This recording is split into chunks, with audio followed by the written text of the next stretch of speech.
నా పేరు వాటరంగ వెళ్ళండి, రిటైర్డ్ ఎల్ఐసి ఎంప్లాయ్ అనమాట. 3 months బ్యాక్ సడన్గా కాళ్ళు అంతా కూడా ఇది వచ్చేసేసి గుళ్ళుగా వచ్చేసేసి నా ఇదిగా ఇచ్చేస్తే నాది నేటివ్ ప్లేస్ మచిలీపట్నం.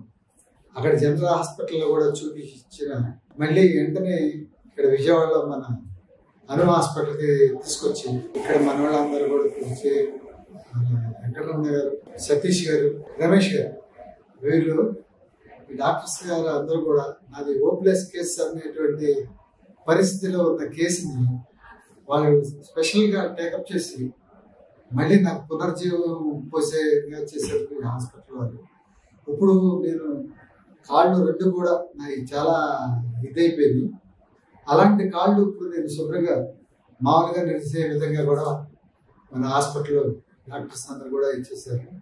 ఇప్పుడు ఈ కాలు ఎముక జాయింట్ ఇదవకపోతే కూడా దాన్ని సెటరేట్ చేసి ఇవాళ కట్టు కూడా అవసరం లేదు, ఇంటికి వెళ్ళిపోయి మామూలుగా ఇచ్చేసుకుంది చెప్పి నాకు, నా కుటుంబానికి, మా మిస్సెస్, ఫ్యామిలీ మెంబర్స్ అందరికీ కూడా ఈ హాస్పిటల్ యాజమాన్యానికి మేము ఎంతో రుణపడి ఉన్నాం. భవిష్యత్తులో కూడా అందరికి కూడా ఇలా సహాయం చేసే హాస్పిటల్ ఇదే కాబట్టి మేము ఎంతో సంతోషపడుతున్నాం.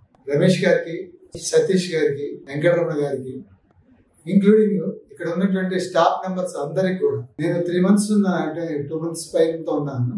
ఆల్ స్టాఫ్ మెంబర్స్ అంటే పెద్దళ్ళు చిన్నోళ్ళు ఇదని కదండి, సిస్టర్స్ దగ్గర నుంచి, ఆయాల దగ్గర నుంచి మొత్తం ఎంటైర్ స్టాఫ్ అంతా కూడా ఒక యూనిటీగా ఉండి పేషెంట్ని ఎంతో దిగేసారు. ముఖ్యంగా నాది డేంజరస్ కేసుని ఇవాళ ఇలా నిలబడి ఇవ్వగలుగుతున్నానంటే మొత్తం స్టాఫ్ అందరికి కూడా నా కృతజ్ఞతలు.